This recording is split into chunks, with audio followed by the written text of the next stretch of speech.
Ladies and gentlemen, let me ask you something. Have you ever had one of those mornings where you just couldn't get out of bed? You know exactly what you should be doing, but instead, you're scrolling through your phone, checking messages that don't matter, waiting for some magical motivation to show up and pull you out of your blanket, burrito. Yeah, me too. And it's in those quiet, groggy moments when the alarm goes off, and your brain whispers 5 more minutes that a decision is made, not just about your morning, but about your momentum. You see, laziness doesn't show up as a villain. It doesn't barge into your life shouting, "Hey, I'm here to ruin your goals." No. Laziness is far more subtle. It whispers, it tempts, it offers comfort. But comfort is not the goal. Progress is. Laziness is a tricky thing. Most people imagine it as something obvious: a couch potato binge, watching shows, someone hitting the snooze button 10 times, or avoiding work altogether. But the truth is, laziness is rarely that dramatic. It's subtle, it's quiet, and most dangerously, it's comfortable. It doesn't knock on your door screaming, "Hey, I'm here to stop your progress." No, it whispers softly, "You deserve to rest a little longer, or this can wait." And because it sounds reasonable, we listen. That's the challenge. Laziness doesn't feel like laziness in the moment. It feels like self-care. It feels like logic. It disguises itself as rest, but it's rest without intention. And there's a big difference between rest that restores and avoidance that delays. Think about it. How many times have you set an alarm with big intentions, only to wake up and immediately rationalize why today isn't the day to get moving? Maybe you're too tired, maybe it's too cold, maybe you just need 5 more minutes, and 5 minutes becomes 30. Then suddenly, the energy you wanted to start your day with has faded. You feel behind, you feel guilty, and laziness wins not because you're weak, but because you underestimated how quiet it would be. The real danger isn't in the laziness itself, it's in how normal it can feel. That's what makes it so powerful. It hides in plain sight. It convinces you that delaying action is no big deal, that missing one morning won't matter, that skipping one task won't cost you, and maybe it doesn't once. But laziness is rarely a one-time thing. It's a pattern, a habit, a slow erosion of discipline disguised as comfort. And that's why we need to change how we think about it. Because if we keep waiting for laziness to show up like a loud enemy we can fight, we'll never be ready for it. It doesn't shout, it whispers. It's not a punch to the face. It's a soft pillow, a tempting scroll, and "I'll do it later" that feels completely justified. The antidote, awareness.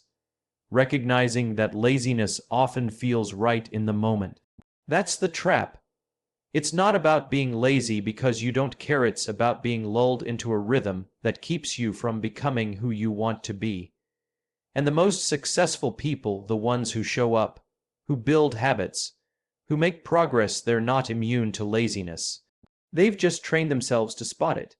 They know when that soft whisper shows up. It's time to listen to something louder: purpose, intention, the why behind what they're doing.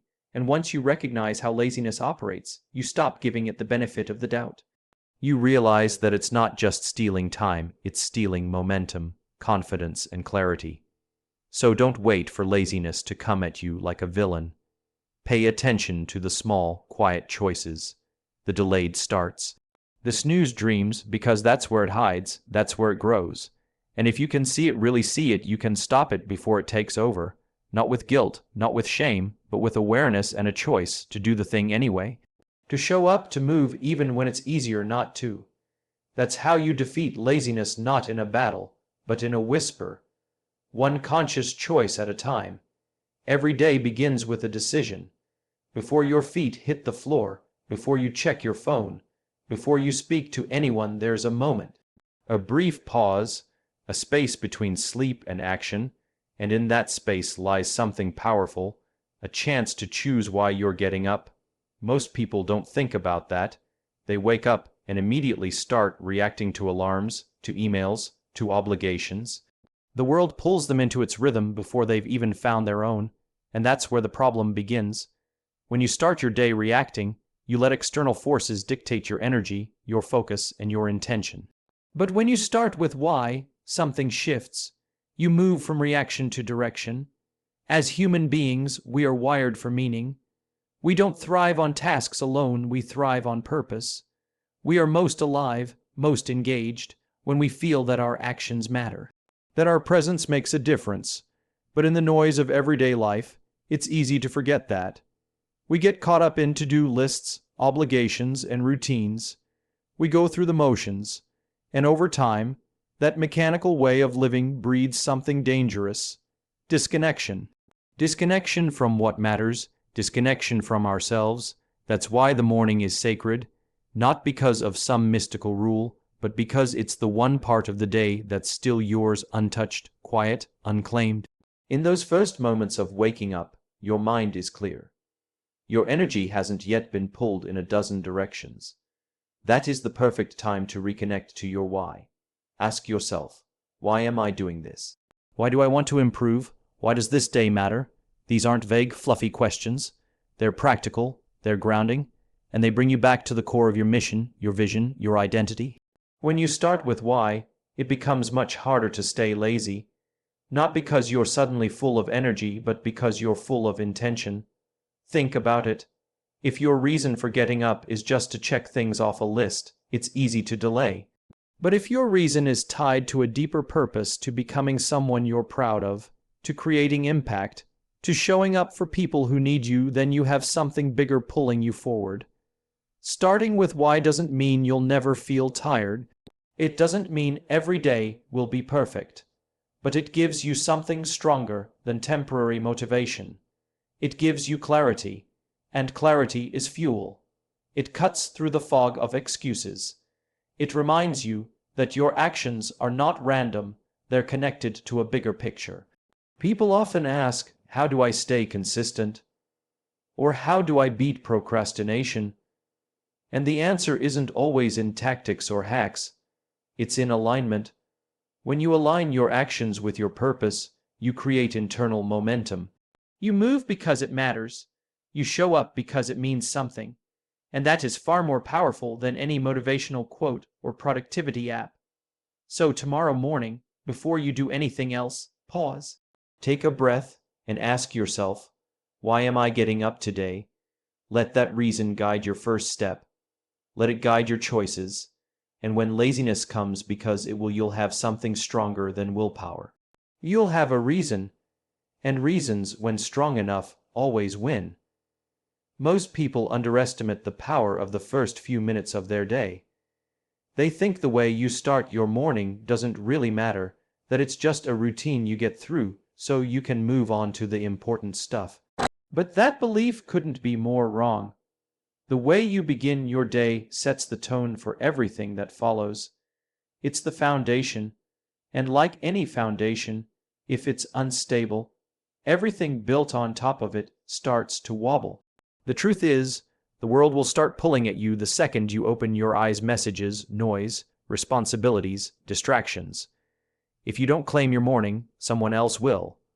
That's why creating a sense of intention right when you wake up is essential.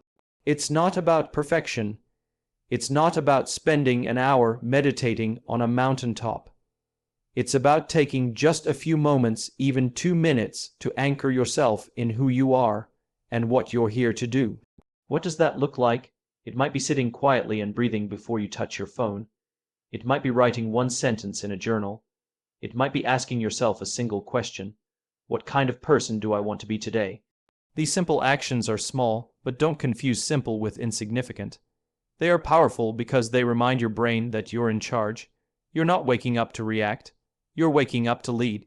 So many people feel like they're constantly behind, overwhelmed, exhausted, and it's not always because they're doing too much. Sometimes it's because they're doing things without direction. They're running, but they're not sure where they're going. And when you live like that, everything feels heavier. Every task feels like a burden, not a choice. But when you start your morning with intention, with clarity, something shifts. The weight lifts. You begin to see your actions not as chores, but as contributions to a bigger picture. You don't need a 15-step morning routine with green smoothies and sunrise yoga to get there. You just need one moment of alignment, a pause where you ask, what matters today?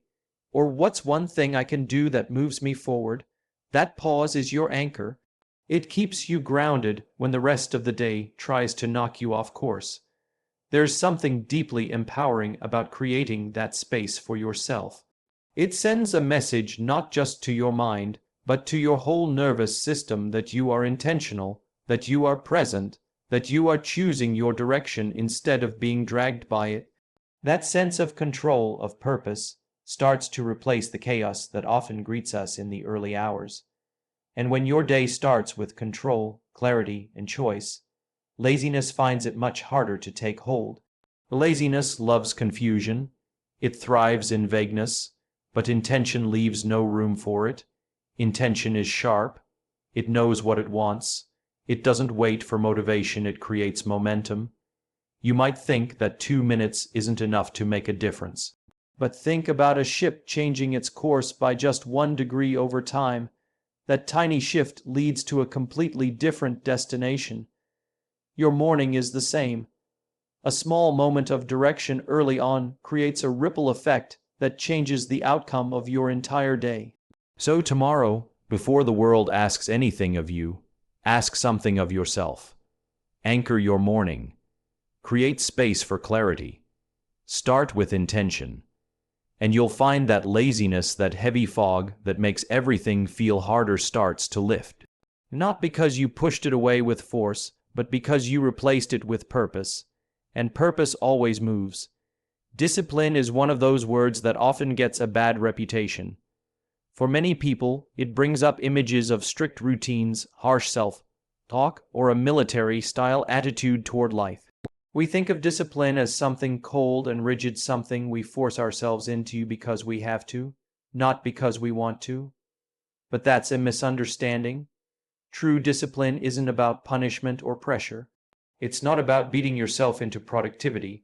Real discipline, the kind that lasts, is about love. That might sound strange at first. Love, what does love have to do with waking up early, staying consistent, or sticking to your goals when you don't feel like it?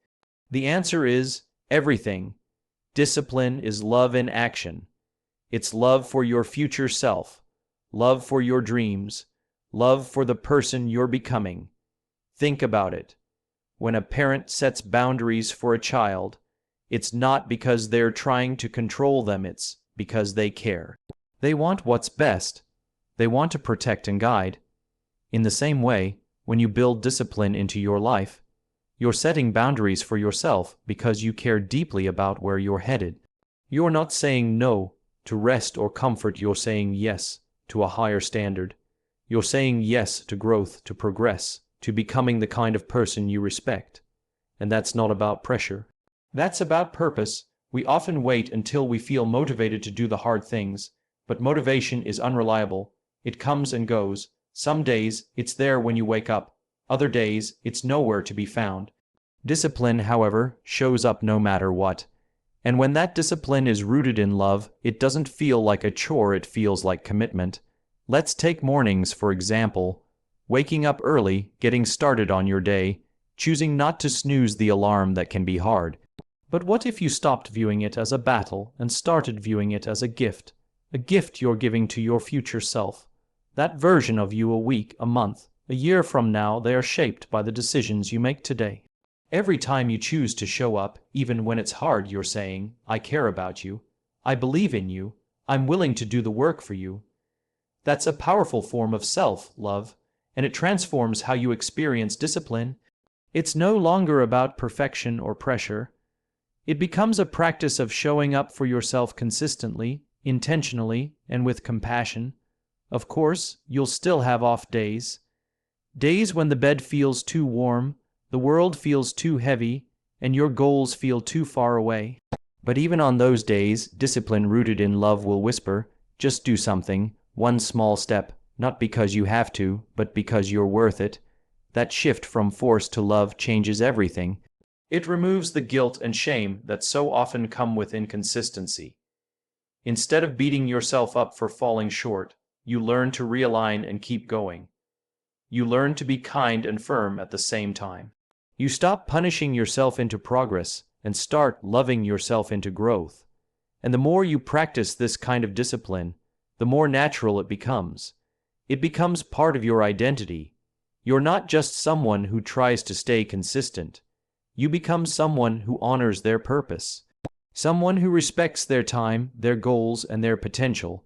So the next time you think about discipline, don't think about force, don't think about pressure, think about love. Because when you act out of love for your purpose, your dreams, and your future self, laziness has no place. Not because you fought it, but because you outgrew it. Every person who stays consistent, every person who moves forward even on the hard days, has one thing in common: they are anchored. They're not relying on fleeting motivation or random bursts of energy. They're connected to something deeper, a personal anchor that keeps them steady when everything else feels shaky. It could be a powerful quote, a mantra they repeat, a memory of where they came from, or a vision of where they want to go. Whatever it is, it keeps them grounded. It reminds them who they are and, more importantly, who they are becoming. We live in a world full of noise. Notifications, opinions, distractions, all pulling at our attention the moment we open our eyes. In that kind of environment, it's dangerously easy to lose direction. One day off becomes two. 2 days become a week. Before you know it, you've drifted far from the version of yourself you were trying to build. That's why an anchor is so important. It doesn't stop the storms from coming, it simply keeps you from drifting when they do. Your anchor doesn't need to be complicated. In fact, the simpler it is, the more powerful it can be. It could be a single sentence you say to yourself every morning, like, "I don't break promises to myself," or "I'm building something that matters." It could be the memory of someone who believed in you when no one else did. It could be the feeling you get when you think about what life will look like when you finally step into your potential. That's your anchor, that emotional connection that pulls you back when you start to slip. Without that anchor, laziness has room to creep in. And it doesn't always feel like laziness. Sometimes it looks like busyness, like scrolling endlessly, like overthinking instead of taking action, like filling your schedule with things that don't really move you forward. Anchors cut through that fog. They remind you, this is what matters, this is why I started. When you have an anchor, you no longer need to wait for motivation. You create your own energy. You start your day not by asking, "Do I feel like it?" but by saying, "This matters to me, so I'll do it." That simple shift from feeling driven to purpose driven is how people create consistent momentum. And momentum is the greatest enemy of laziness. You don't need to feel strong every day. You just need to remember why you started. That's the beauty of an anchor. It holds your purpose in place even when your emotions try to pull you away from it. Think about sailors out at sea. They don't drop anchor when the weather is calm. They drop it when the waves are crashing. Your anchor works the same way. It's not just for the good days, it's for the days when your confidence wavers, when your discipline is thin, when nothing feels urgent. That's when your anchor speaks loudest. And here's the thing, your anchor can evolve. As you grow, as your goals change, so will your connection to what drives you. That's okay. What matters is that you always have something that brings you back.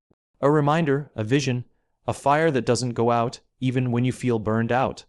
So find your anchor, protect it, repeat it, return to it every morning, especially on the days you don't want to. Let it speak louder than your excuses, stronger than your doubt. When you stay anchored in something meaningful, laziness loses its grip. You're no longer drifting, you're directed, and direction, even in small steps, will always beat standing still.